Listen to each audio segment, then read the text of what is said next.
The average airline makes less than $10 in profit per passenger, often closer to the price of a sandwich. So how does an industry that moves 4+ billion people a year survive on margins thinner than a runway stripe? The answer isn't just ticket prices. It's fees, fuel bets, alliances, and razor-sharp math. Stick with me. This business is far stranger than it looks. So here's the real question we're chasing. How does the airline industry stay alive, and sometimes even thrive, when a tiny change in fuel prices, weather, or demand can wipe out profits overnight?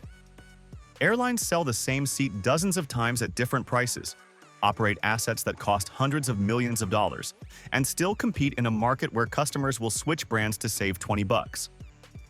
That tension is the mystery. This matters to you more than it sounds. Airline economics quietly shape ticket prices, baggage fees, flight cancellations, loyalty programs, and even which cities stay connected to the world. Once you see the logic behind it, a lot of annoying airline behavior suddenly makes uncomfortable sense. On this journey, we'll unpack a few key ideas. How airlines actually make money beyond tickets.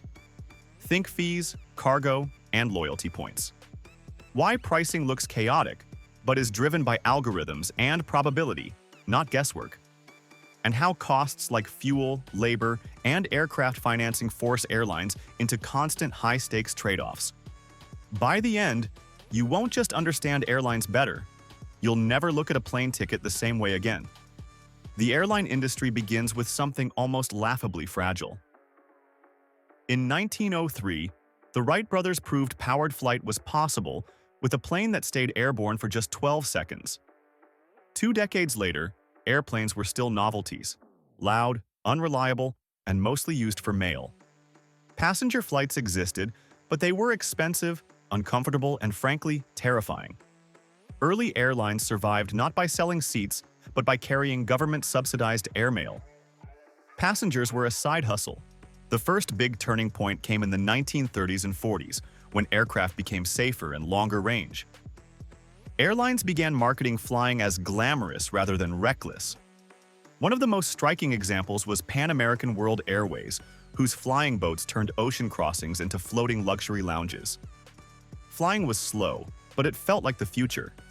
This era also hardwired a strange truth into the industry. Prestige mattered almost as much as profit. The second disruption hit hard and fast in the late 1950s, the jet age. Aircraft like the Boeing 707 didn't just make flights faster, they rewired economics. Suddenly, airlines could move far more people at far lower cost per mile. Distances shrank, tourism exploded, and flying shifted from elite experience to mass transportation. But speed came with a catch. Jets were expensive, fuel-hungry, and unforgiving of empty seats. The industry became obsessed with efficiency and terrified of waste. The third turning point reshaped everything you experience today. Deregulation in the late 1970s. Governments stopped controlling routes and prices, and competition went feral. Fares dropped, new airlines flooded in, and many old ones collapsed. To survive, airlines invented hub-and-spoke networks, complex pricing algorithms, loyalty programs, and fees for everything that wasn't bolted down. Today's airline industry is the result of all that history layered together. Mail routes turned global networks, luxury turned logistics, and regulation replaced by ruthless optimization. Modern airlines may look sleek, but underneath they're still solving the same old problem: how to keep a very expensive machine profitable while hurtling through the sky on margins that barely exist. Here's how the airline business actually works, stripped of glamour, but way more interesting. The core business model: selling the same seat many times. At its heart, an airline is a capacity management business, not a travel one. Each flight has a fixed number of seats, a fixed departure time, and costs that barely change whether the plane is full or half empty. Once the door closes, any empty seat becomes perishable inventory, like unsold bread at the end of the day. Airlines make money by predicting who will fly, when they'll book, and how much they'll pay, then slicing those seats into dozens of price buckets. Two people sitting next to each other might have paid prices that differ by 5 times. Revenue streams. Tickets are just the beginning. Ticket sales still matter, but They're no longer the star of the show. On average, base fares generate thin margins. The real lift comes from extras. Checked bags, seat selection, priority boarding, onboard food, these ancillary revenues can add $50 to $80 per passenger on some routes. Then there's cargo, which quietly became a powerhouse during the pandemic and remains crucial on long-haul flights. The most surprising revenue stream is loyalty programs. Airlines sell billions of dollars worth of miles to banks and credit card companies every year. For some carriers, like Delta Air Lines, the loyalty business is more profitable than flying planes. Think of it as an airline moonlighting as a financial services company. Cost structure. Why margins are razor thin? Airlines are brutally expensive to run. Fuel alone can be 20 to 30% of operating costs, and its price swings are largely out of the airline's control. Labor is another massive chunk, especially pilots and maintenance crews, who require years of training and certification. Aircraft themselves cost anywhere from $50 million to over $400 million, and most airlines lease them, locking in long-term payments regardless of demand. Here's the painful part. These costs don't scale down well. A 10% drop in passengers doesn't mean 10% lower costs, but it can mean profits vanish entirely. That's why airlines hedge fuel, overbook flights, and obsess over load factor, the percentage of seats filled. A plane that's 85% full can be profitable. At 75%, it might be bleeding cash. The competitive advantage: efficiency beats comfort. What separates winners from losers isn't luxury, it's execution. Leading airlines design tight route networks, negotiate hard with manufacturers, and turn planes around quickly to squeeze more flights per day out of the same aircraft. Low-cost carriers simplify everything. One aircraft type, fewer services, faster boarding, while network carriers rely on hubs and premium passengers to subsidize cheap seats. The secret sauce is coordination. Pricing algorithms, scheduling software, crew logistics, and fuel planning all have to work in sync. When it clicks, airlines can survive shocks that would crush less disciplined competitors. When it doesn't, even famous names disappear. That's the airline industry in a nutshell. A high-speed juggling act where profits come not from flying, but from managing uncertainty better than everyone else. The airline industry looks crowded, but real power is concentrated in a surprisingly small club. At the top in the US are the Big Four: American Airlines, Delta Airlines, United Airlines, and Southwest Airlines. Together, they control roughly 80% of the US domestic market. They're dominant not because they're loved, but because they're optimized. Massive route networks, prime airport slots, and sheer scale let them spread costs across thousands of flights a day. Delta and United lean heavily on premium cabins and lucrative corporate travelers, while American plays the scale game. More routes, more seats, thinner margins. Globally, the picture shifts. Emirates built a long-haul empire by turning Dubai into a super connector between continents, betting big on wide-body aircraft when others hesitated. Meanwhile, Ryanair dominates Europe by being ruthlessly cheap. Single aircraft type, secondary airports, and fees for everything short of oxygen. Its advantage isn't geography, it's discipline. The most interesting rivalry isn't airline versus airline. It's business model versus business model.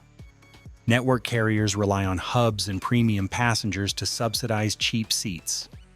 Low-cost carriers strip flying down to its mechanical core and win on price and simplicity. Both work. Mixing them usually doesn't.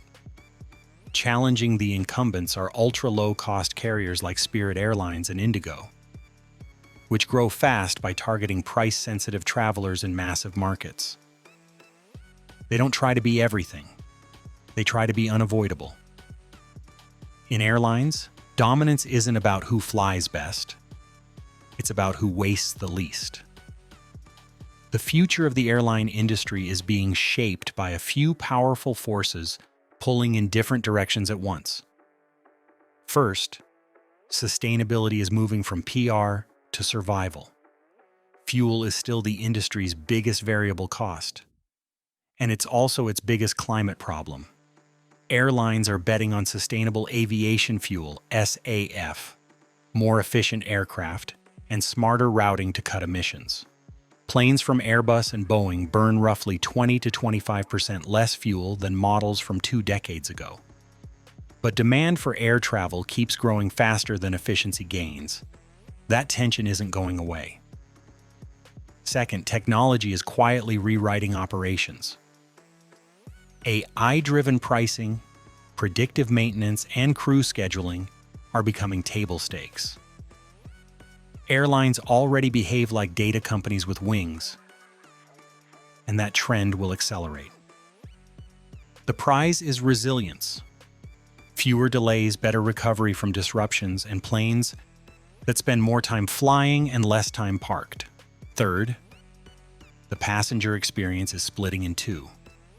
Premium travelers are getting more space, privacy, and perks, while economy gets more unbundled and fee-driven. The middle is thinning out.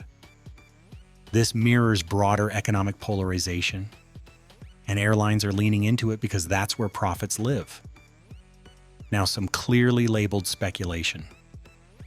Over the next decade, expect fewer airlines, not more. Consolidation tends to follow every major shock, and the industry is still digesting pandemics, supply chain stress, and geopolitical risk. Expect ticket prices to rise slowly in real terms, even as planes get fuller.